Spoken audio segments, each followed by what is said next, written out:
All right, let me type this.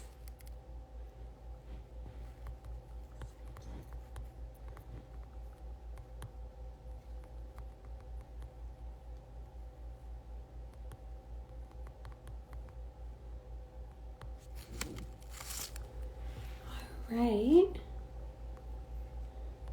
Just accepted. Is it gonna work? Hi. Hey! How are you? Okay, so we are officially starting our episode 1 of Sips with Sitti, There's a right? plane. Sorry. Is there a plane? Can you hear it? Yes, I can hear it. Sorry. I came outside because it was... It actually looks beautiful. Like, I can hear the birds. It's really early. Yeah, I see your little plants. They're so cute. They're not little, though. They're not little. Getting They're big. like, yeah, I've kind of become slightly like a plant mom. And so I've just been, my kids actually start complaining. They're saying I have too many plants. So, okay, so I'm so excited to be on here. So just to kind of, we'll give people a couple of minutes to hop on. So we are doing this episode. Jackie and I actually have never done a live together. It's really amazing that we actually managed this coordination, to be honest. I thought I was going to be like 10 minutes like trying to figure out how to get on this thing. No, you know what? It's actually, I don't know. Hopefully we don't have any technical difficulties, but I mean, it's easier than it seems, but we might be doing more of these. So Jackie, do you want to go over a little bit of like, what is Sips with Sitti for those that are joining us? What's it all about? And what we'll be talking about today? Yeah, so I still can't get over the fact that I am on here right now. Okay, Sips with Sitti, for everybody here, it's our new Instagram live series. It's our first Instagram live series. And we started this, we kind of thought about coming up on the year of the pandemic, and it's really changed our lives in so many ways. And we wanted to have a discussion about this. But you know, I think also like we've realized that we've had a community that's grown in amazing ways over the course of this year, like especially online. And so we wanted to bring people into the fold a little bit more, have a more communal conversation, and not just about like the pandemic, but also about more like broader senses, social enterprise, like what is it? I think there's a lot of misunderstandings about what is a social enterprise out there. But I still get people asking like, oh, can you explain what that is? And so I think this is a great opportunity. Are you a nonprofit? Are you a business? Yeah. How much do you donate to Right. the camps? Yeah, exactly. And so I think that it's really critical to just have these conversations where people can understand and ask questions if they want to, you know, let's delve a little bit deeper into the real nuances of social enterprise. I know that's like a big buzzword, but it's true. It's a very nuanced and kind of a gray area still in business. So this series is going to really talk more about, so I just see a bunch of people joining, so exciting. It's going to talk about that. Today, we're going to talk, like I said, we're going to focus a little bit more specifically on being a social enterprise through the pandemic, like literally in the belly of the beast, if you want to call it that. And then just kind of having a very honest conversation about it between you and me, anybody who wants to chime in, where our communications team is on the line, and they're here, our great communications associate, Kerlin. She'll be fielding any questions that might come in. And she's also here to just kind of take any questions that we don't get to answer at the end. So please, even if we don't get to them, please submit your questions in the chat, and Kerlin will be sure to take those down. Yeah, so we can take any questions. We'll like check them out. But let's get the conversation started. We're basically a year into the anniversary of the pandemic, if you want to call it that. And it's been a bit surreal. And I think to start, you know, with COVID and when everything happened, um, Well, but yeah. take us back, because we were in very different places, right? Like personally, professionally, with Sitti. Like, you take us back first. Where were you on that week or that month? Kind of where were things at with Sitti for you? And yeah, how did it all kind of transpire? I mean, I remember when everything quickly started locking down, it was just like, oh, this is just going to be a week. Everybody was like, oh, this is a 2-week thing. It's going to end soon. And I remember we met really quickly. And actually, I remember you're like, this is going to be longer than a week because I know your father actually is He works in drug discovery. So yeah. yeah, but I mean, yeah, so you were telling me like, I don't think this is a week thing. I think this is going to last longer. And we were having a conversation about it. And we immediately did like an emergency, like just meeting with our team in Jordan. And when lockdowns were happening, we wanted to ensure that the safety of our staff was priority and that they weren't going to compromise trying to go to work for whatever reason and connecting. Even if we had orders or even if we had things, we literally just put like a big pause until we better understood the situation on the ground. And what we found, particularly in Jordan and particularly in the refugee camp we were working with, there was an immediate, like, I think there were over 3,000 daily workers that lost their jobs. And there was like this outcry of people like messaging us saying like, can you help us, you know, pay, like help, you know, with donations and things like that. And actually, we had Sitti immediately partnered up with Covered, and we raised some money for, I think we raised a little over $19,000 to help over 1,000 families with food and hygiene kits. We gave away soap. We ran a Safe Hands educational campaign. So we were really like thinking out of the box. You know, we didn't really care about our you know, our sales, if you want to see, but we immediately wanted to make a commitment of, we don't want anyone to feel like they could potentially lose their job. We wanted to make sure everybody was safe. And we were just trying to grasp everything at the same time, Yeah.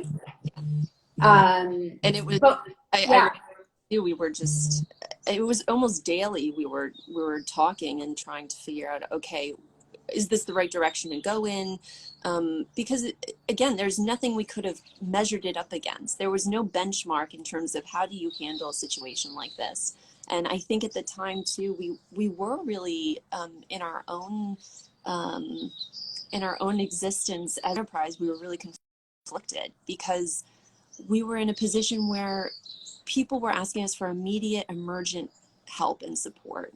And we did do some of that. And I think that's kind of where it's weird because it draws the line between, are you a not-for-profit or are you like, do we run as a business where like we need to make sure like our bottom line is met? And that's kind of the thing that like for us, it's not just about the money in the bank. It's also about, okay, we have a community that we are working very closely with, and like the well-being of that community is fundamental to our like day-to-day. And if they weren't okay, then like we couldn't function as a company, essentially. Right. And I think this kind of goes to the larger question of what is a social enterprise, right? And in these types of scenarios, our bottom line is you know, definitively what they say is a triple bottom line, right? It's not just about profit, although profit is key to that bottom line, because you can't function as a business. You can't create a thriving economy without that.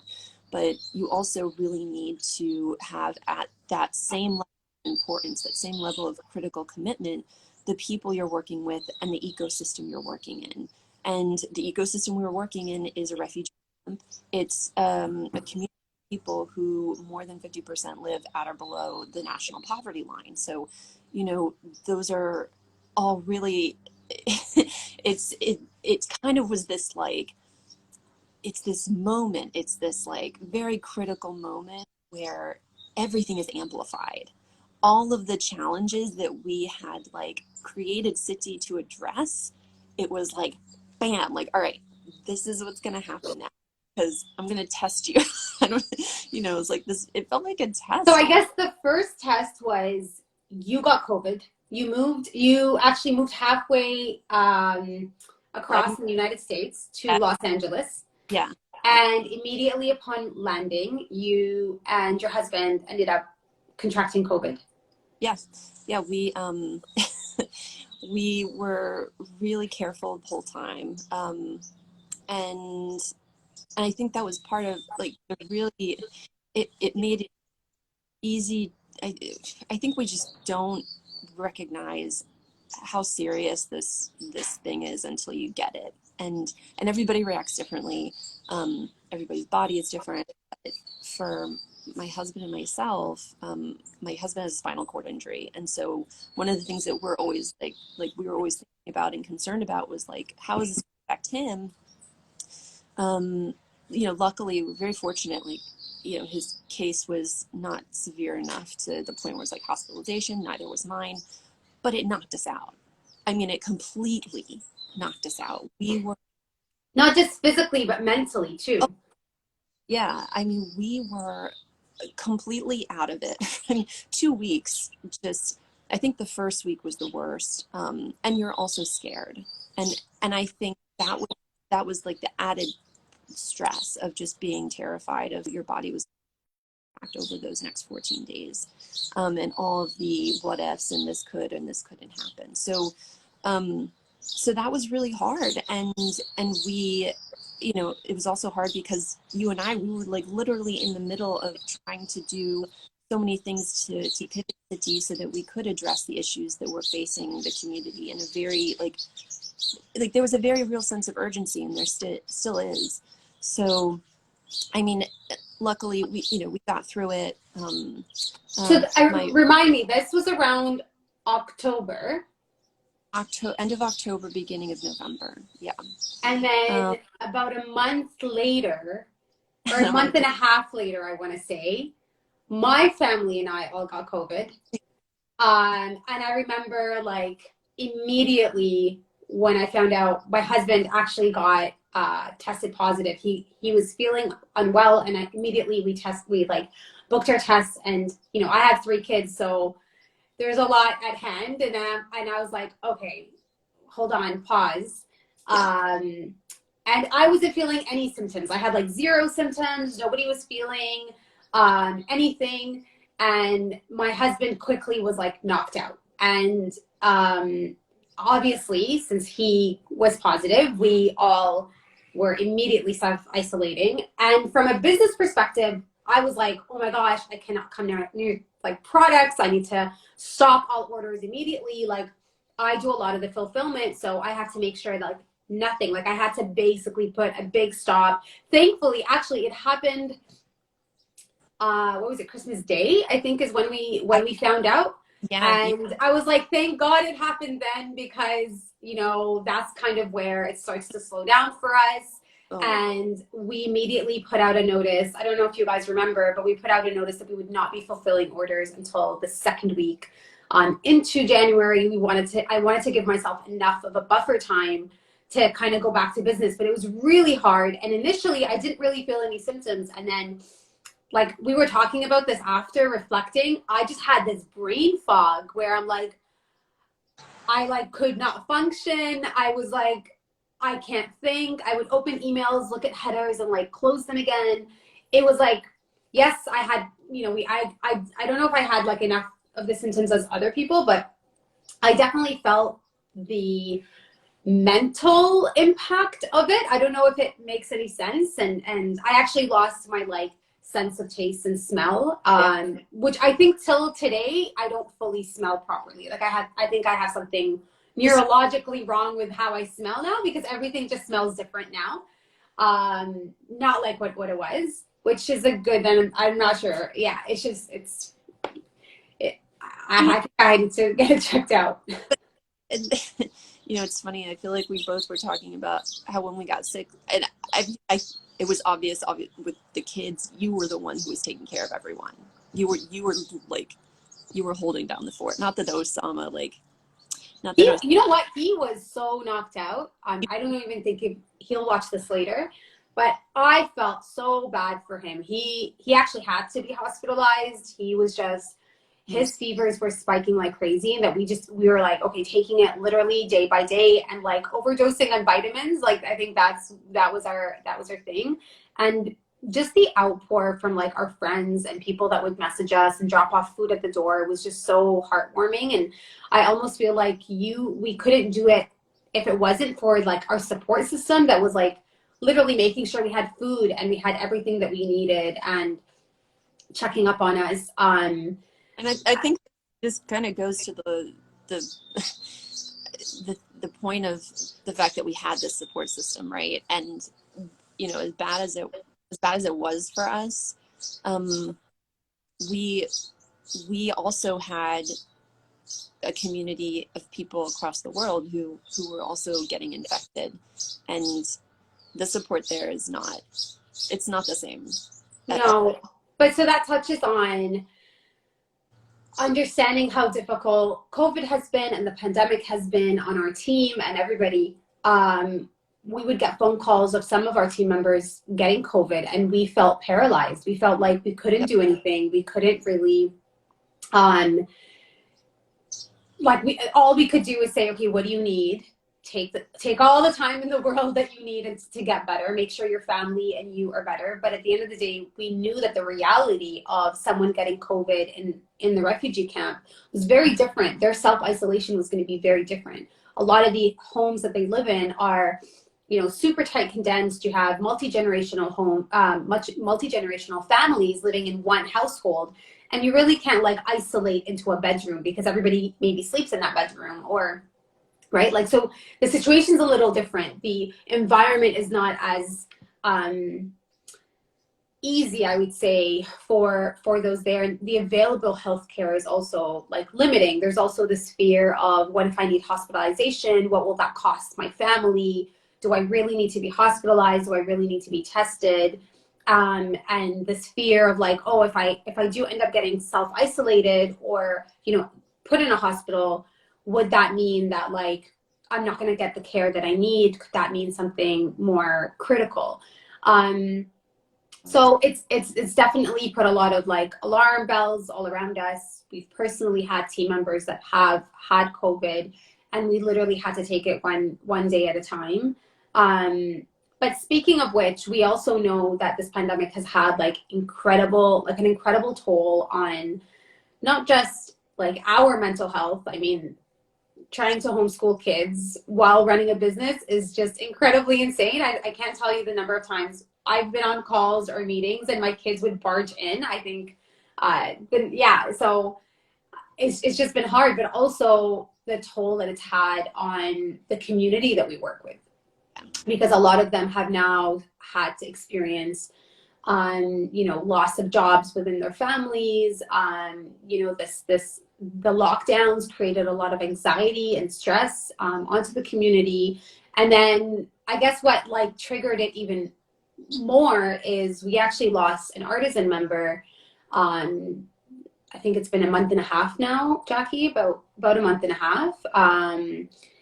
And when that happened, it was like, it was just numbing. Yeah. And it was difficult to process. Imad Abed, Allah yarhamha, was one of our first artisans to join us. She was actually the manager.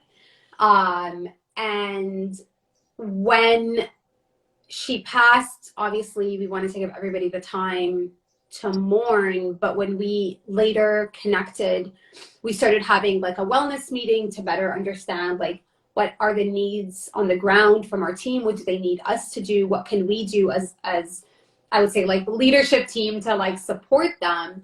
And immediately we felt like not just grieving a lost person, but also the pandemic in general has just been really heavy on the hearts of people. Yeah. Right. And you know, like it's the natural order of things, right, in life that people experience loss all the time, you know, and this is, you know, whether you're, and it's all different degrees of it, whether you're in a refugee camp or whether you're in Canada, like in the suburbs. I think that loss is difficult no matter what. The heightened experience, or the heightened stress of it all too is when you can't be with people, right? Like you can't have those cultural those moments that are really critical within a culture to mourn and to grieve that loss. And I think that we really became aware of that. I think ourselves, like, you know, in our own personal lives, but at this moment with the loss of a team member, for us, we just wanted to be there, you know, like we would have gotten on a plane in 5 seconds if that was the case, if we could.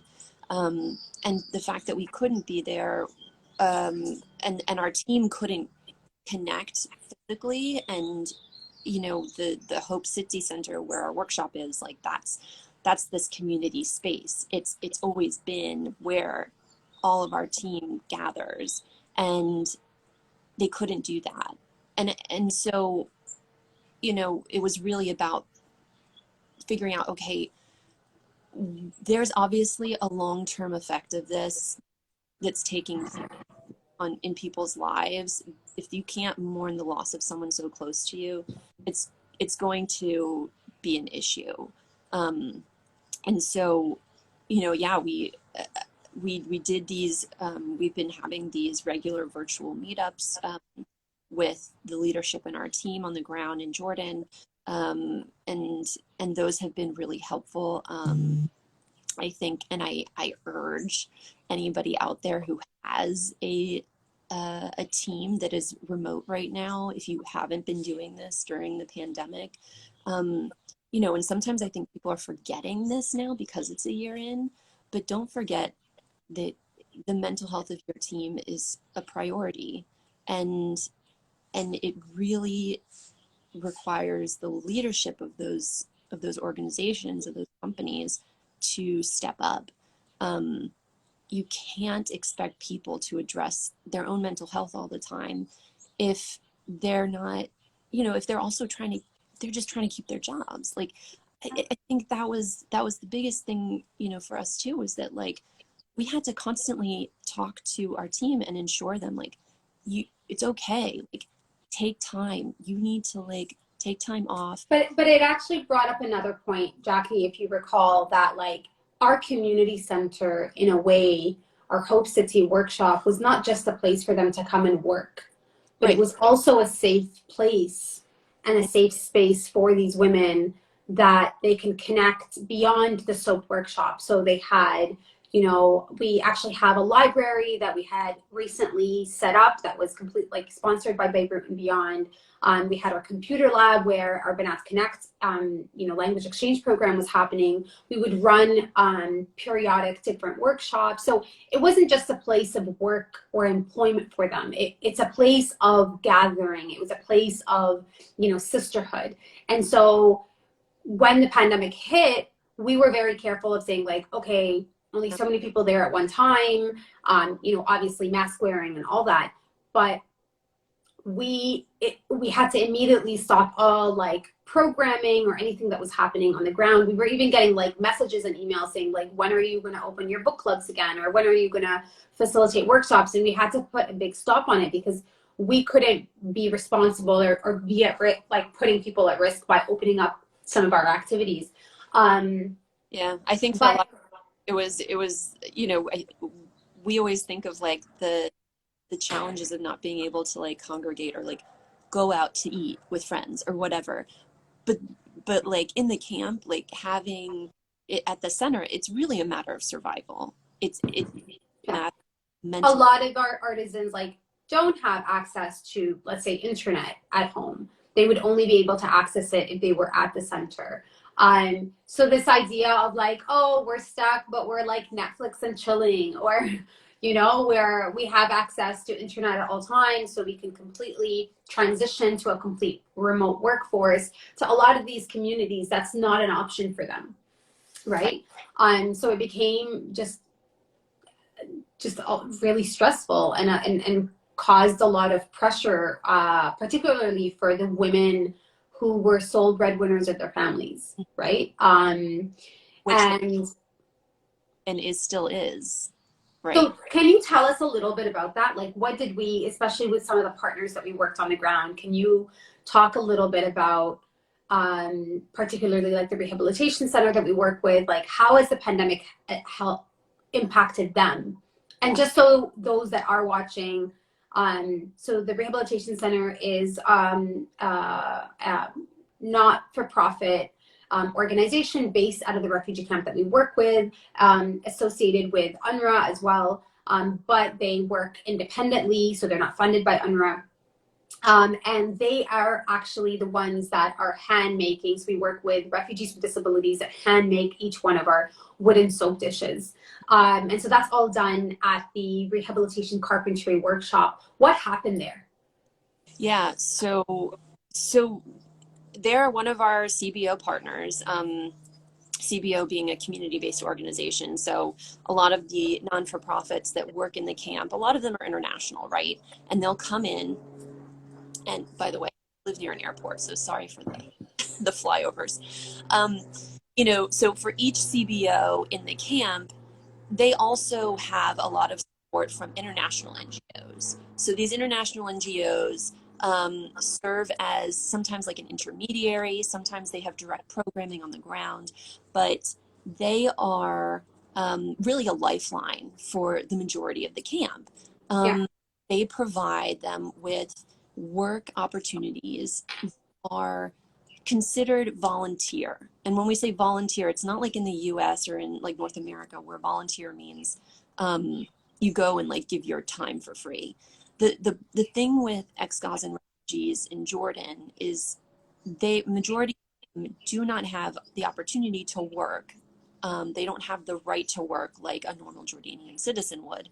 And so they have to pursue opportunities that are considered these volunteer opportunities where they receive a stipend on a monthly basis. And that stipend is their income for the month typically. So our CBO partner in the camp, the Rehabilitation Center, a lot of their money that they used to pay these stipends was suddenly cut. Like all of the money that they had coming in once the pandemic happened, it was like suddenly the camp did not exist because all these NGOs pulled out because all their funding was cut. So, and I don't know if And there was a lot of uncertainty too, right? Like people didn't know how long it was going to last. Initially, it was temporarily. Organizations had to pivot some of their funding so that it would be used for emergency COVID-related programming. It meant that non-essential programming had to stop, which had a direct impact on the community, particularly the disability, like the communities that like was serving the disability community in the camp, which was the rehabilitation center. And so immediately their funding, their accessibility for salaries was stopped, right? Yeah. The disabled community in the refugee community is marginalized as it is, but then you look at personal disabilities in the refugee community. I mean, it's like the marginalized of the marginalized. Like there's no infrastructure supporting for them to have a job opportunity, to have any sort of income. So Hassan, who is our one of the main carpenters at the rehabilitation center, for example, I mean, his income depends on whether or not the rehabilitation center has money. So when all of that funding ended up getting cut, we got word through our team on the ground that we were the only ones who were now providing financial support to the rehabilitation center through our contract with them to produce our products. So it was almost like our soap dishes were like a lifeline.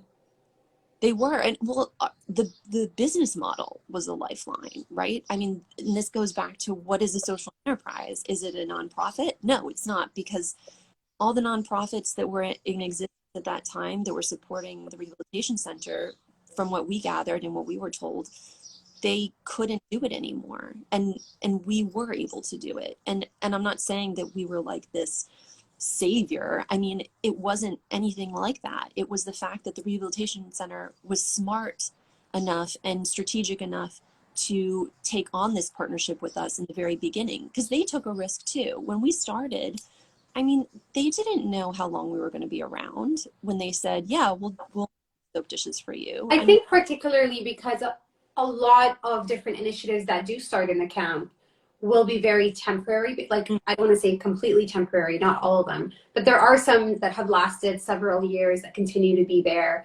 SEP is a good example. They're still there and they're doing incredible work on the ground. What is it? They're a social enterprise, though. They're a social enterprise, recently been certified as B Corp, which is incredible. But it's that very model where it's not based on, I mean, particularly how Sitti functions is it's not where like we're donating X amount from, you know, our sales, but it's more where they're embedded as part of our business structure. So they are employees and partners on the ground so that we can commit to, you know, a stable, long-term, you know, job security for our team. So, you know, whether we sell or we don't sell, we're still committing to making sure that they get supported. And that's why also, like, I would say from like, I guess for me too, we were always kind of careful of like aggressively scaling and aggressively like, yes, okay, let's hire 100 women today because we did good yesterday. It was like, no, what can we actually sustain that we can consistently kind of push off like in the long term? But this commitment with the Rehabilitation Center and our partnership is really essential because it created an alternate means or an alternate source of revenue for them that they normally like wouldn't have. And it became, when the pandemic hit, became a sole source of their revenue at the end of the day. Like if we didn't commission them to do work, they weren't going to have an alternate means to, you know, let's say pay everybody's salaries. And we felt the pressure, I want to say, like, I don't want to say we didn't feel the pressure because we knew this, because we knew that like they were even more reliant on, you know, us commissioning like these dishes that they were making. We felt even more obliged to like our commitment on the ground. Yeah. Yeah. So it was, I mean, that was like the biggest, I think the first big realization moment for us that was, you know, we were really, we were on like, I don't know how to describe it. Like we were really there and we had to make snap decisions in the moment to ensure that like throughout this whole year that did become, that also didn't become obsolete. You know, that was, at least at the end of the day, Sitti's like continued business success was able to provide for those people in the community. I want to take a couple questions that we have. Yeah, I'm going to pull out some of the questions that Carolyn is sending us. Okay, so question 1. Okay, how do we expand women's network to accommodate all women entrepreneurs? How do we expand a women's network? How do we expand women's networks to accommodate all women entrepreneurs? I'm assuming this question is more about like, how do we provide like resources within the network to kind of accommodate women entrepreneurs? I'll let you start with this question, Noora, because yeah, I think for me, it would be about how do we create partnerships and collaboration amongst each other, not just, you know, halfway around the world in Jordan, but also for us locally when we're looking at the like local women entrepreneurs that are in our community that we can support. So looking at opportunities to connect. You know, we had a great partnership that we did with actually Chelsea Brown from Millie, where we put together like a gift box together. I think it's really kind of having that mindset of like collaboration over competition. That's how I see it. Where just because there's another woman in the playing field, it doesn't mean that if there's less pie for you, there's enough pie for everybody basically. Right. But it's kind of really having that like, the abundant mentality that like, you know, I'm not helping another woman entrepreneur or a woman business is not going to take away any less from me. What's meant for us will be meant for us, I guess. Like, but it's really about like saying, you know, we can both be in the playing field without impacting each other. And on the contrary, we can actually help lift each other. That's how I think we should really look at expanding and working with women entrepreneurs in our network. Yeah, I think that's such a great ethos to promote and like evangelize, is this concept of, if you operate with the thought that there's always going to be abundance there for you, there will always be enough, and there will always be more than enough. And I think that I'll go, also, yeah, go ahead. I'll go to the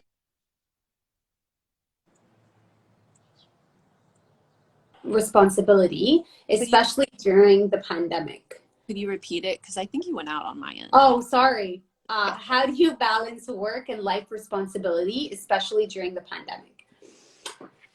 I think you have to be honest with yourself. I mean, for me, when the lockdowns were happening and my kids were like home all the time, we really had to start like scheduling ourselves. And I would say like scheduling lasted for only so long with my kids until like they reached their peak where they were like, that's it, we've had it. But I think it's a lot of communication. For me personally, especially in the last year, my daughter is 1.5 years, so I'm still actively breastfeeding her, at least in the past. And so it's mentioned that, you know, you had literally just had a child when the pandemic happened. So you were like a new mother. You had 3 kids at home. Like, I want to paint a scene here for people because you're already under a lot of stress. Like, I don't have kids, so I cannot speak to this, but I know people who have them outside of you too, and it is very stressful. And I think if there's any mothers here listening, this is, I became I became interested in all of these stories coming out about women and mothers who were at home during the pandemic. And it made me think of you immediately, because I really don't know how you managed it. Like, I think that's something to really speak to. Like, how did you manage it day to day? I remember the number of calls I would be in and where I'd be like, sorry, I'm going to turn my camera off. I need to breastfeed. Like, I think for me, what I found being open and vulnerable about like the reality of my life, when my daughter would come in and be like, I'm locked out of my Zoom call with my teacher. Okay, I had to take a moment. Like, I think we all, if anything, I felt people were more humanized. Like, they had more empathy. They understood. Like, they weren't judging. Like, and I at that point, I don't think I cared. I was like, this is my life. Like, this is my situation. Yeah. It's going to be business as usual, and I'm going to keep pushing forward. So, and I would sometimes try to explain to my kids, like, okay, this is like my time. Do not interrupt me. And no matter how many times I would say that, I would still get interrupted. But I think with someone that has a baby at home, it was even just more unpredictable. Like, the number of times I've had to like abruptly cancel a meeting because my daughter didn't go down for her nap, or I didn't have someone to watch her because, my husband wasn't around to like, take her. But I think it's really about just being honest, not just with yourself, but like, I was very open with my team and very open with those, like, our partners and clients and people I would communicate with. Be like, if my daughter rolls in the middle of the meeting, it's like, all right, this is it. Let's keep going, right? Because we all were facing this pandemic together, there was this sense of like, this sense of like, this sense of not just empathy, but like this kindness that people were like, oh my gosh, I understand. Don't worry about it. And sometimes it would make me cry. I think, do you remember, like, we actually had a pitch competition, or like a pitch we were doing. And in the middle, like, obviously the entire time my daughter was sleeping, and the minute they called our name to pitch, my daughter woke up screaming, and she really wanted to breastfeed, and my camera was on, and there were like 150 people on the call, and I like could not tell, I couldn't even read my script. At that point, I think I just froze and was like, this is really difficult. And thankfully Jackie was there to like, just take it over. But it was just, sometimes it happens where even in like the worst of cases, we're just faced with situations where you just have to let go. Yeah. And I think everybody's like, oh, I'm starting to wear like sweatpants to work every day and all that. And that, like, that's one degree of it. And then there's the other like end of the spectrum, which is like, I need to breastfeed my child, and I need to change another child's diaper, and I need to like another child, and I need to pitch my business to this group of people. So, you know, I think, I mean, for me personally, I think we both were going through a move, right? So we were both moving homes. Yeah. That was hugely complicated during any normal day, but during the pandemic, it was really difficult. You know, I think personally, to be honest, the hardest thing for me, I mean, first of all, you know, the first thing that I remember was my my aunt passed away back in like the very beginning of the pandemic. She was in a nursing home. I remember that.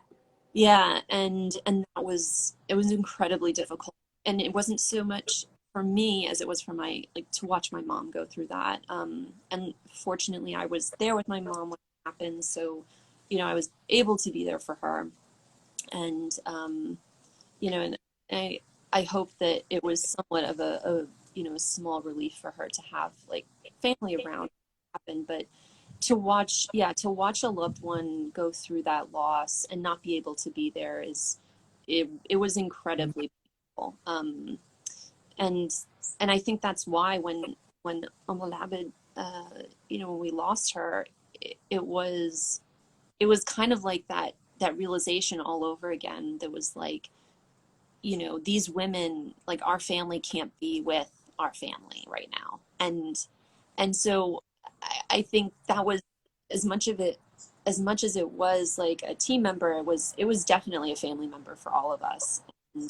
And just having that distance between people, that physical distance, when all you want to do is be there and hug someone and like be there for them, that was very difficult.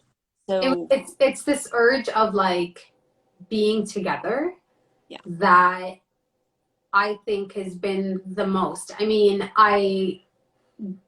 like, me and my husband were just, at one point, especially when you're like around really close family, and like, you know, at some point I'm like, I love my kids to death, but I'm like, just give me my space, right? And it's just hard because you know that you're seeing nobody else, and it's just,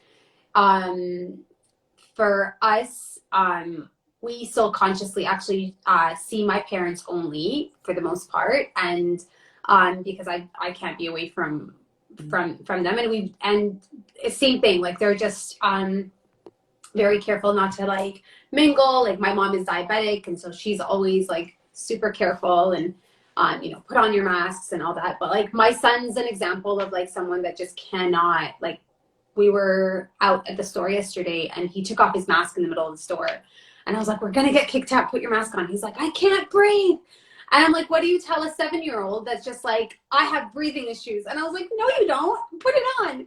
And so, but then at a certain point, I'm like, how, like, you can't push a child's limits so much where like he's gonna start getting impacted mentally because he feels like, how long do we have to continue wearing these masks? Like, I'm just sick of it.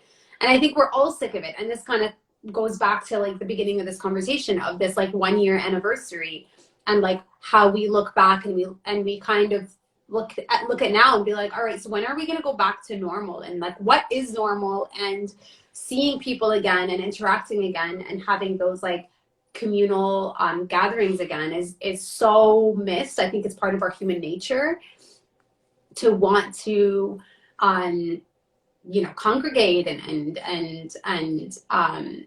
kind of just be together and be with each other. And so it's even harder on people that don't have families. I mean, for me, I always think like, at least we have each other. At least I have my kids when, you know, the world seems like it's closing in on us. And, you know, at least you have like, you know, your husband around, or, you know, and I think sometimes like that's our sense of relief. It's in each other. And that's why I think we found a lot of just, it was nice connecting with like our team online and our, like, you know, our weekly calls and like staying updated on those friends. So I think that's really important. I'm kind of being cognizant of time that we've been on for a bit. So I'm going to take up a couple more questions. We're going to try to wrap up in the next maybe 5 minutes. But we have a special announcement at the end of this. Oh, yes, we do. Giveaway. So what's the most important business or other discovery you've made in the past year? Like a discovery? I mean, I would say that just discovering how quickly how a small team can really like pivot, but move like Yeah. and move on, on the dime. Like we have made so much happen in this past year, which is really like incredible considering the circumstances. But also it shows that like as a small enterprise with a very mission driven like approach to everything, if you feel passionately enough about something and you need to make it happen, you will. We this past year, what happened, we were accepted into the Shalhoub beauty brand incubator, which was remote, and it was The first of its kind. Yeah. it was done with several other brands across the world, literally all based out of the Middle East. We were the only brand that was based in North America. Um, uh, we were brought into the Ella Accelerator program. So you went through that the entire time virtually. Yeah. We ended up having this amazing partnership with El Futain, which if people don't know what El Futain is, it's this incredible retailer out of the Middle East that So so Majid Al Futtaim owns like the Mall of the Emirates. They recently launched an incredibly huge concept store called That, which we actually currently have all our products there. So if you are in the UAE, yes. do go to the Mall of the Emirates and do buy a gift box, and send us a picture of it. Yeah. What else did we do? We were so grateful to have won several grant opportunities. So we were the winners of the Impact Fund and the Resilient Fund with the Founders Fund, which we are members of. And we're so grateful for that. You guys want to check out their stuff, they have a blog post up this week, Sitti's blog. So yes. Sitti also won the Mississauga pitch competition back in December. Was it December? Yeah, it was in December. And that was wonderful. We were kind of selected. We won like the top prize. We also like a Canadian video venture, which is like, yes. I mean, this is out of hundreds and hundreds. I don't know how many applications they end up getting. I think a couple of hundred, and then we were selected as like semifinals, and then actually all of the semifinals got selected because of topped up funding for I guess to be finalists for like the year 2021, which is like this year. Yeah. So we'll be joining 24 CEO Canadian ventures. And actually, most recently, we also won a grant from the Canadian Women's Foundation as part of the Investment Readiness Fund to launch a project to hire locally women of color here in Ontario, which we're really excited about because it allows us the opportunity to expand employment opportunities, not just in Jordan, but also looking about how can we create employment opportunities locally here in Canada. So, I mean, I guess reflecting on, all of it, the only thing that comes to mind is like, despite the hardship, we were really laser focused of how can we continue to like push. We had an incredible partnership with Audi, where we did it. We had something as part of the St. Pans campaign. So I think it's really about like really believing in the mission and the grounds and continuing to tell our story. I think that was like the number one thing is we knew going back to this like the reliability of like the women on like, okay, we made a commitment. We didn't want to lose out on any jobs. We wanted to continue pushing forward regardless of the hardships. And that commitment was like our passion and our drive to make sure that like we delivered, and we continue to think on a wider scale or a larger scale to like continue to serve the community, but also continue to present people with the story of Sitti by creating a bigger impact.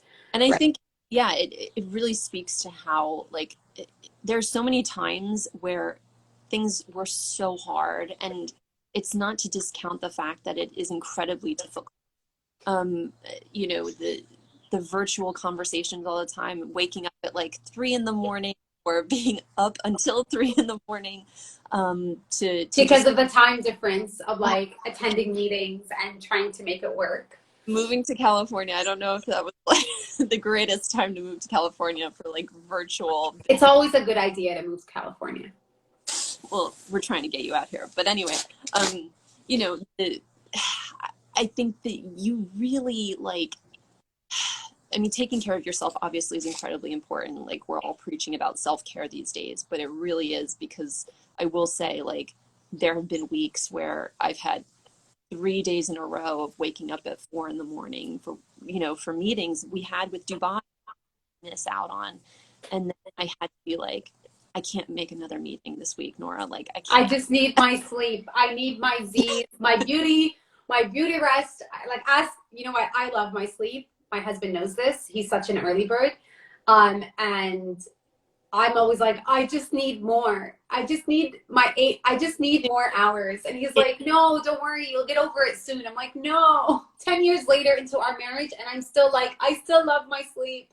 Dude, hold on to your sleep with all your heart, because it really takes a toll if you don't sleep. That's something I've Okay, we're gonna go 2 more questions and then we'll like stop.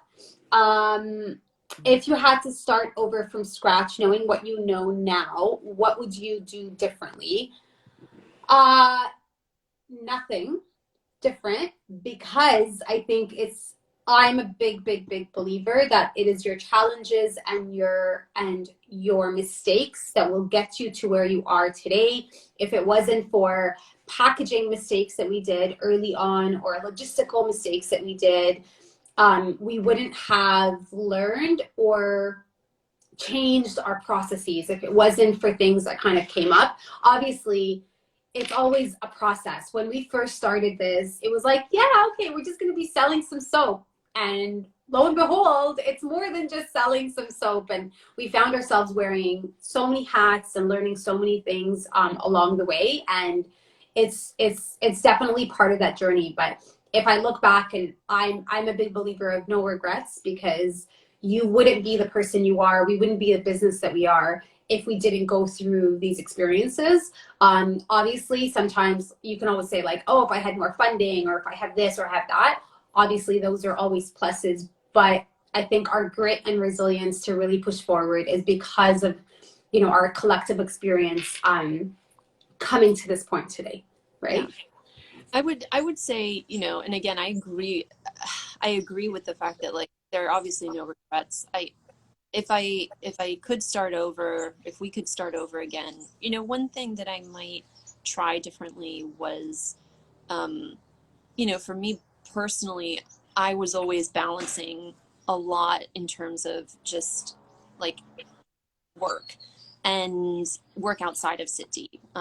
I was working. We were hustling. I mean, yeah. Yeah. Like we would work full time, and then in our after hours, we would try to make Sitti work. Yeah, so it's like, I don't know if we could have changed that. And that certainly made us into the people we are today in terms of how much we appreciate what we have now as a company, as an organization, and like as a team. So I think like, I don't know how many people know this, but like Noora was working full time only up until like a couple years ago. You were working full time at a job and working full time for Sitti.